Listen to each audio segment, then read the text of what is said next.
Comics Plus, what is going on? My name is Akasan. I hope you're doing well. Hope you're doing swell. We're about to get into this. We are talking, as you guys remember, last week, I believe, Warner Brothers dropped a huge bombshell in the fact that they said that they're going to start their entire 2021 slate is opening up exclusively on HBO Max. Actually, not exclusively. On HBO Max, their streaming service, and cinemas, wherever you may find them. Sorry, America. You have failed this pandemic. Nah, but certain places, certain locations in America would be showing this in theaters. But, for the most part, America would pretty much, their go-to place would be HBO Max. It sounded like a bit of a controversial decision, but an understandable situation considering where everything is at and the fact that you can't keep on delaying these movies into infinity. But as we probably expected, some studios were not happy about this decision, and so this hit a deadline earlier today. Let's go ahead and take a look. Trading box office for streaming, but stars still want their money. If studios are no longer trying to maximize ticket sales, what will that mean for often lucrative pay packages tied to a film's performance in theaters? Gal Gadot. Alright. Last month, Warner Brothers quietly approached Hollywood's two biggest talent agencies, William Morris Endeavor and Creative Artists. The studio wanted to release the much-anticipated Wonder Woman 1984 simultaneously in theaters and on the streaming service HBO Max on Christmas Day. And they wanted to get the film star Gal Gadot and director Patty Jenkins on board with the plan. WME, which mounts Miss Gadot as a client, and CAA, which represents Miss Jenkins, had a lot of questions, but the biggest involved money. How are you going to pay them? With Wonder Woman 1984, agents argued that Miss Gadot, Miss Jenkins, and the producer Charles Roven, among others, needed to be paid what they most likely would have received had the sequel had been released in a traditional manner. An exclusive run in theaters before arriving online, and not during the height of a pandemic. After all, that was what they signed up for, and Warner Brothers and HBO Max, in its corporate sibling, wanted their help in promoting the film, did they not? After a tense negotiation, Warner Brothers, which is owned by AT&T, agreed that Miss Gadot and Miss Jenkins would each get more than $10 million, according to the two people with knowledge of the deals who spoke on the condition of anonymity to discuss private agreements. The upshot: Warner Brothers kept crucial talent. Warner Brothers kept crucial talent and their powerful representatives on its side. Last week, when Jason Kilar, Warner Brothers chief executive, announced that 17 more Warner Brothers movies would each roll out on HBO Max and in theaters a la Wonder Woman 1984, talent was handled in a very different manner. To prevent the news of the 17 movie shift from leaking, and to make the move speedy rather than get mirrored in the expected blowback, Warner Media kept the major agencies and talent management companies in the dark until roughly 90 minutes before issuing a news release. Even some Warner Brothers executives had little warning. The surprise move left agencies on a war footing. Representatives for major Warner Brothers stars like Denzel Washington, Margot Robbie, Will Smith, Keanu Reeves, Hugh Jackman, Angelina Jolie wanted to know why their clients have been treated in a lesser manner than Miss Gadot. Talk of Warner Brothers' boycott began circulating inside the Directors Guild of America. A partner at one talent agency spent part of the weekend meeting with litigators. Some people started to angrily refer to the studio as former bros. petty. Jesus. Okay. For the longest time, Warner Brothers has been known as the best home for talent, and that has been a significant competitive advantage. Michael Nathanson, a founder of Moffett Nathanson's media research firm, said in a phone interview. With this move, they alienated the very talent they have worked so hard to attract. These aren't engineers you can just replace. Damn. Damn! Shots toward the shots toward the engineers, though. I'm fighting for my life. The company cited the pandemic as the primary reason for moving the entire 2021 Warner Brothers slate to a hybrid release model. Although some films, notably the big-budget Doom and Matrix 4, are not scheduled to arrive until the fourth quarter, long after vaccines are expected to be deployed. Our content is extremely valuable unless it's sitting on a shelf not being seen by anyone, Mr. Killar said in a news release. We believe this approach serves our fans, supports exhibitors, filmmakers, and enhances the HBO Max experience, creating value for all. Yeah, okay, I'm just gonna skim the rest of this. We got the main point.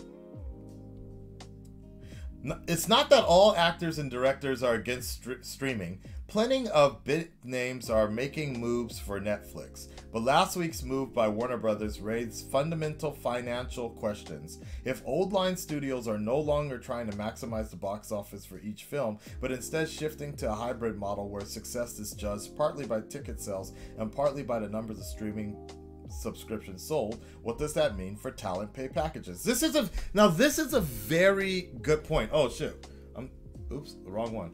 This is actually, well, let's go back here.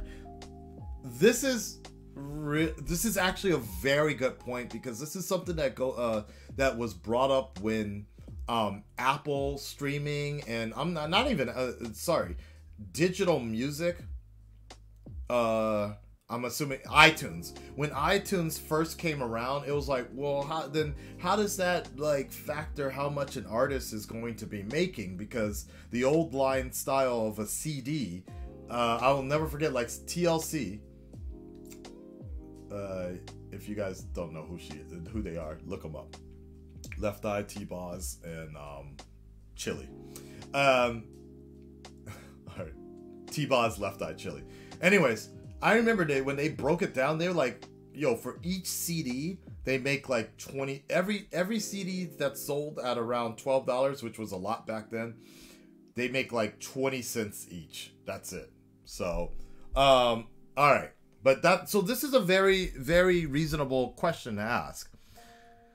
How studios compensate A-list actors, directors, and writers and producers is complicated, with contracts negotiated by film and person by person, but it boils down to checks. One is guaranteed, a large upfront fee, and one is a gamble, a portion of ticket sales after the studio has recouped its losses. If a film flops, the second payday never comes, which is what people are looking at this point. All these movies coming out next year is somewhat going to be considered a high value flop. If a film is a hit, as often the case with superheroes and other fantasy stories, the back-end pay can add up to a wheelbarrow full of cash. Robert Downey Jr. is a good example of someone who banked on both ends, the two checks. Upfront money, he made a lot of money. The back end, he made a lot of money on that too. I think his contract was like 5% of like everything Avengers related with those movies. Shit.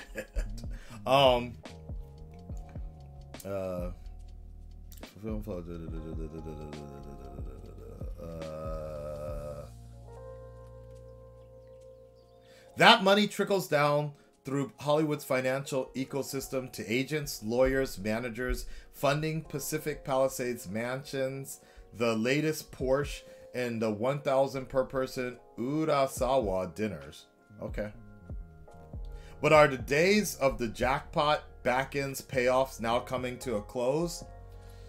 Yes.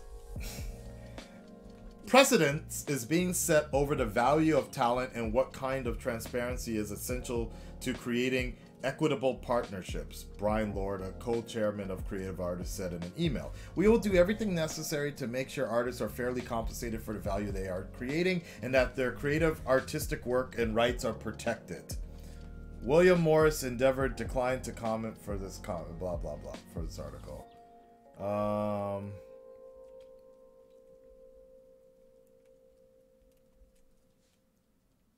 All right, here's something that I wanted to bring up. Warner Media has called its hybrid movie distribution plan a one-year strategy only. But most people in Hollywood believe it will prove permanent. Yep. Mr. Killar publicly positioned the move as being all about the fans, many of whom have chaffed at Hollywood's traditional rollout of movies. First in theaters for exclusive period, then online for rental and purchase, then on streaming services and television. He's just going to take that away in 2022? Nope. I don't think so. I don't think so. Alright, we're done here. Here's something that I want to say though, because here's something was Legendary. So Legendary, if you're familiar, Legendary with King Kong versus Godzilla and Dune, Legendary is pissed. They're like actually, they're gonna step into legal matters. So while HBO has this idea, or AT&T, I'm sorry, whatever, same difference though.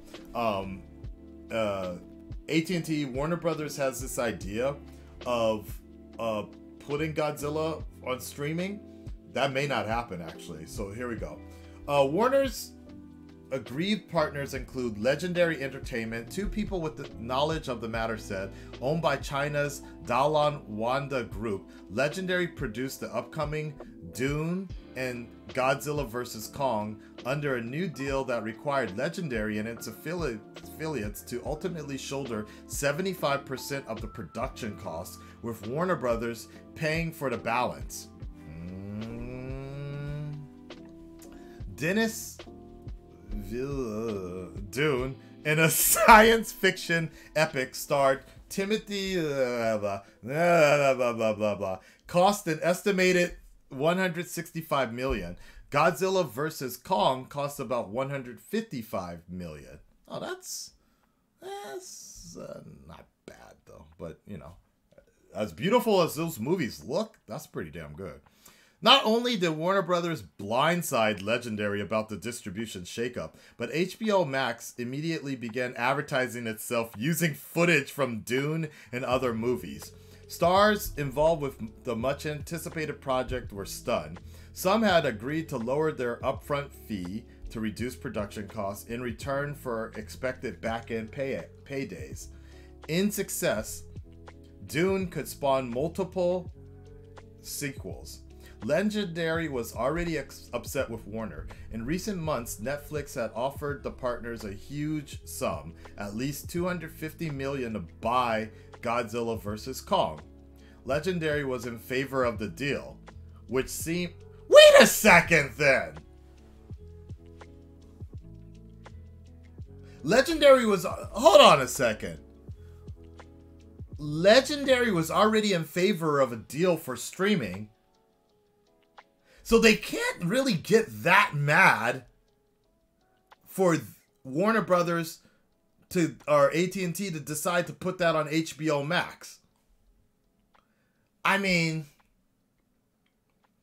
okay. Technically, they probably would have gotten some sort of payout, like a guaranteed payout, $250 million, so they would have not really broken even, but they would have covered the cost. Fair enough. With HBO Max, it's more of a, there's no guarantee, right? I guess. Let's continue. To buy Godzilla. Legendary was in favor of the deal, which seemed to optimize the film's value, but Warner had blocked the Netflix sale. Legendary declined to comment as Warner Brothers did. Alright, now I'm adding on to this because about 25 minutes ago, Christopher Nolan had to give I wish I had the sound effect for Christopher Nolan, but I don't, unfortunately. Zack Snyder! I have some... Zack Snyder, what do you think about all of this? Do you think, should we hold the dream, Zack Snyder, of, should we hold the dream, Zack Snyder, of, just keeping the movies in the traditional... I want the movies on the big screen, man. That's my dream! You're living in a fucking dream world. Alright, thank you. Okay, yes, I realized that took a long time to get to that point, but alright, let's continue. Here's what I wanted to see. Christopher Nolan! Christopher Nolan rolling up his sleeves and getting in this battle. He's like, no, you niggas are talking too much shit. No, I didn't bloody make you. I made you, I can end you. Let's go. Christopher Nolan rips HBO Max as worst streaming service.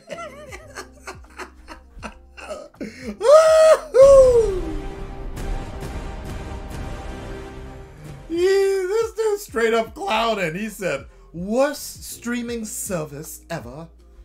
Denounces Warner Brothers' plan. Who are these people? I see Will Smith. Oh, this must be like the execs or something like that. Will Smith making his typical face too. That's what's funnier about this. Oh man, what's going on? Damn, man. Damn, Wonder Woman still look hot as hell though. That's what I'm talking about. Wouldn't Wonder Woman be first though? But okay, whatever.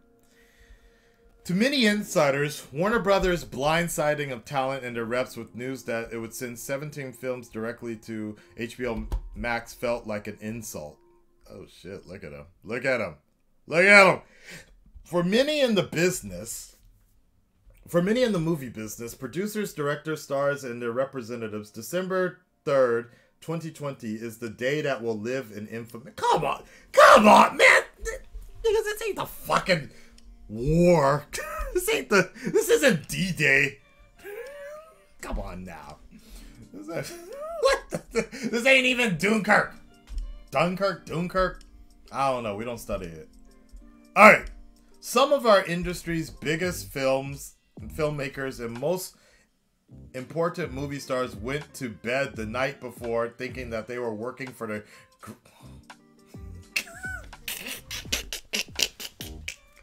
Yo!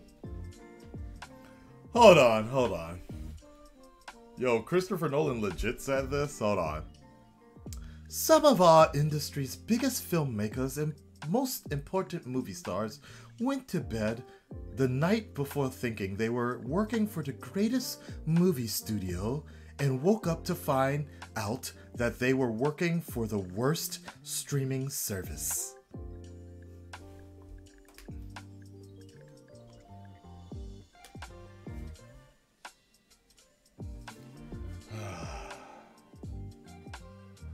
Filmmaker Christopher Nolan, whose relationship with Warner Brothers dates back to Insomnia in 2002, said in a statement to The Hollywood Reporter, added Nolan, Warner Brothers had an incredible machine for getting a filmmaker's work out everywhere, both in theaters and in the home, and they are dismantling it as we speak.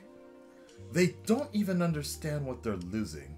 Their decisions make no economical sense, and even the most casual Wall Street investor can see the difference between disruption and dysfunction. Shit!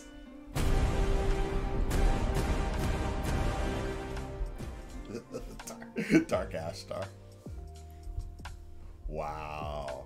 Now, something to keep in mind, guys. Something to keep in mind is that Nolan has a huge reputation for he really disapproves anything streaming, okay? So that's something, that's a preface to keep in mind. For years, he hates the idea of people watching his movies on their phone. He's been a big advocate.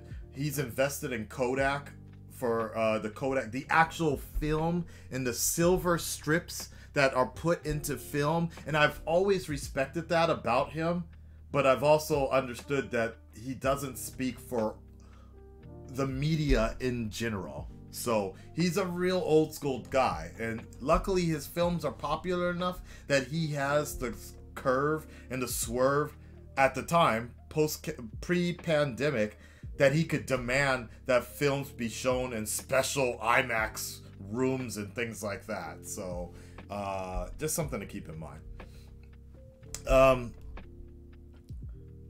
On that now infamous morning, Ann Sarnoff, who ungainly title is chair and the CEO of Warner Media and Networks Group and Warner Brothers Film Studio chairman Toby Emmerich, called the heads of the major agencies to drop a bomb. Yeah, okay, we already got through all this. Blah blah blah blah blah blah blah blah blah blah blah blah blah.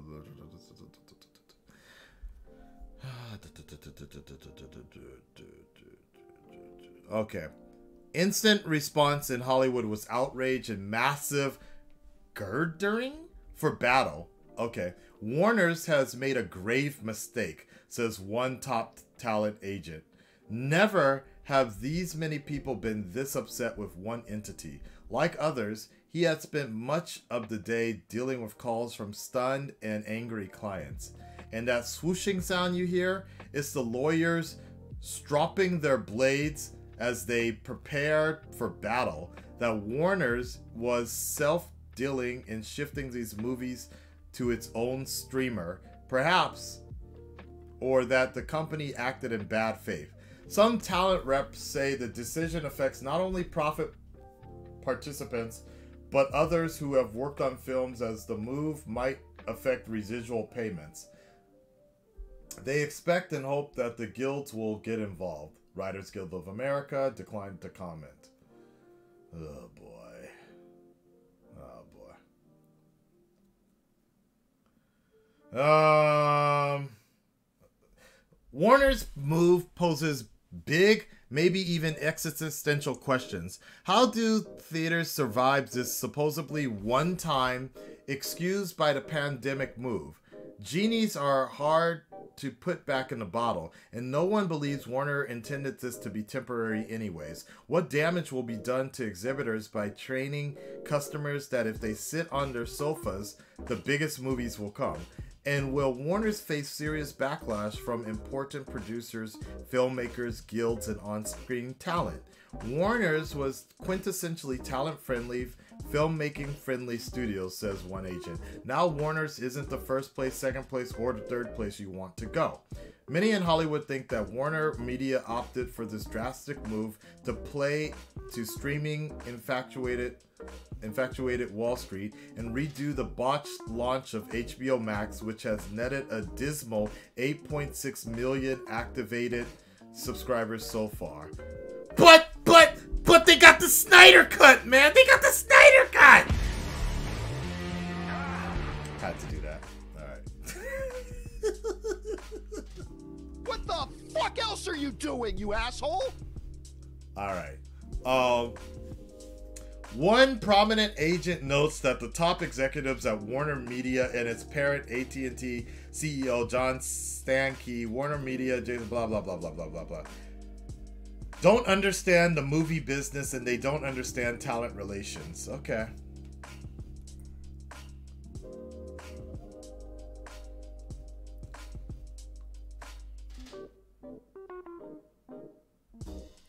Alright, so pretty much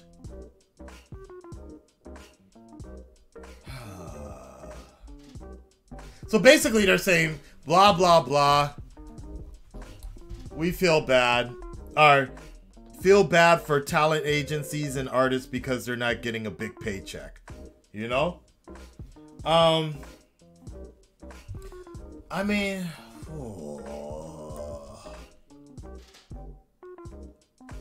so I have mixed feelings on this because I understand where the talent agencies are coming from. But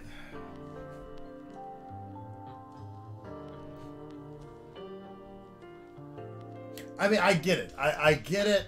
And like, I think on the talent agency side, on the talent side, I completely agree with where they're coming from, because they're like, yo, we signed contracts for this situation, and it seems like Warner Brothers is using an excuse.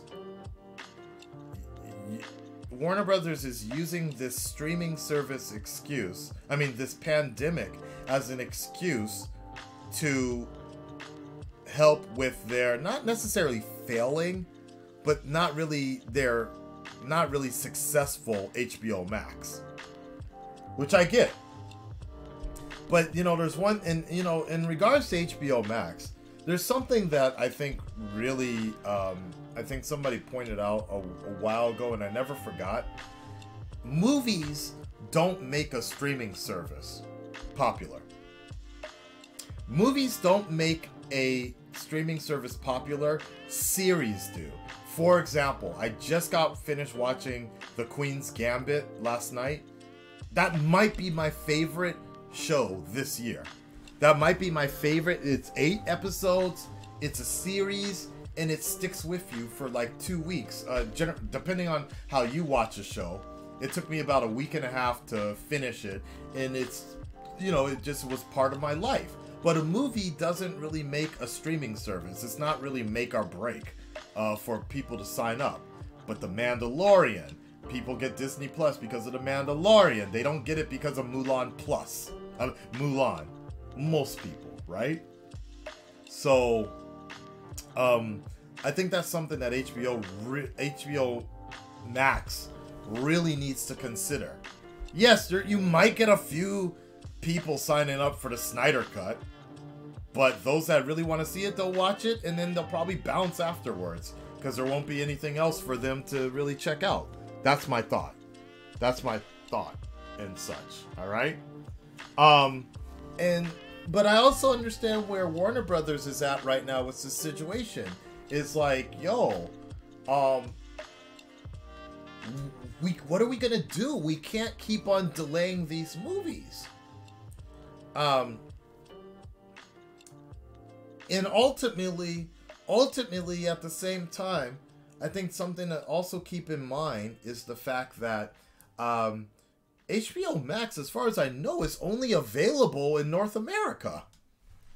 And majority of money that's being made at this point now for a lot of these movies is worldwide. You know? So the money, they're still going to make the money. They're still going to make money in China, in India. Japan doesn't really count, but they'll make money. In fact, next week Wonder Woman comes out in Japan, so you know they'll get like, hopefully like 10 million, 20 million from Japan. You know, so they're still making the money. The thing I think a lot of these talent agencies, and they might realize this. The talent agency might realize this, but America is fucked right now. You're already seeing it. Now I'm getting hot. Now I'm getting kind of mad. You're already seeing it in the comments right now. Most of my fans, most of my followers are living in America. There already there's fears. Even if there wasn't Corona, some of them don't want to go out anyways because of the crowds. But because of the fact that there's Corona, even with the vaccine, people are like, fuck all to going out with crowds and dealing with any of that right now. Nobody wants to know. The majority of people do not want to be packed in a room anywhere at this point. And that's the American mentality right now. For better or worse, mask or no mask, that's what it's like right now. And that's what Warner's is looking at right now. They're like, yo, we tried working with you motherfuckers. We put out Tenet. We tried working with you, Nolan. We put out Tenet. Look how that did. You know what I'm saying? Like, look how that did. We've had Tenet in like 6 months. Nolan, we've had your movie out there for like 6 months. Ain't nobody trying to go to the theaters right now. So, I get where they're coming from. Would I have released it simultaneously? Probably not. Probably not. But the old school model's not going to work next year. Believe that. So, you know, on my side of the things, the way I see this right now is I feel like this is basically just talent agents. The same thing AMC was basically pulling. The same thing AMC was pulling when Universal released Troll World or something like that. You know, the talent agencies are doing the same thing right now. They're just they're making a big fuss because they don't want other companies like, you know, Disney. This just looking like a good idea. All our movies on Disney Plus next year. They don't want Disney doing it. You know, they don't want people getting, they don't want these streaming services to get too cocky, because yes, the back end, there's a lot to be lost when that happens. So, it's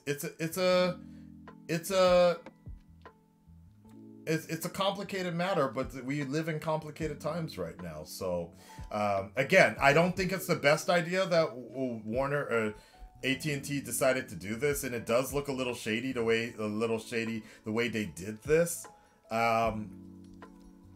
But we do live in complicated times here where they can't keep on delaying these movies as far back into 2 years later, because fact of the matter is nobody's gonna give a shit about it. People, you know, let's be real about it. Godzilla versus King Kong. I'm a big fan of it, but that Godzilla King of the Monsters did not do so well, apparently. So let's be real about that. Ain't nobody trying to catch a case of Corona besides myself. Ain't nobody trying to catch a case of Corona to go see a lizard and an ape fight in the movie theaters. I'm good. Anyways, Red Nation, stand up. Speak up. Let me know what you guys think about this. It's a complicated matter, and I'm sorry that was 30 minutes of a video, but we live in complicated times. Till next time. Let's get 'em.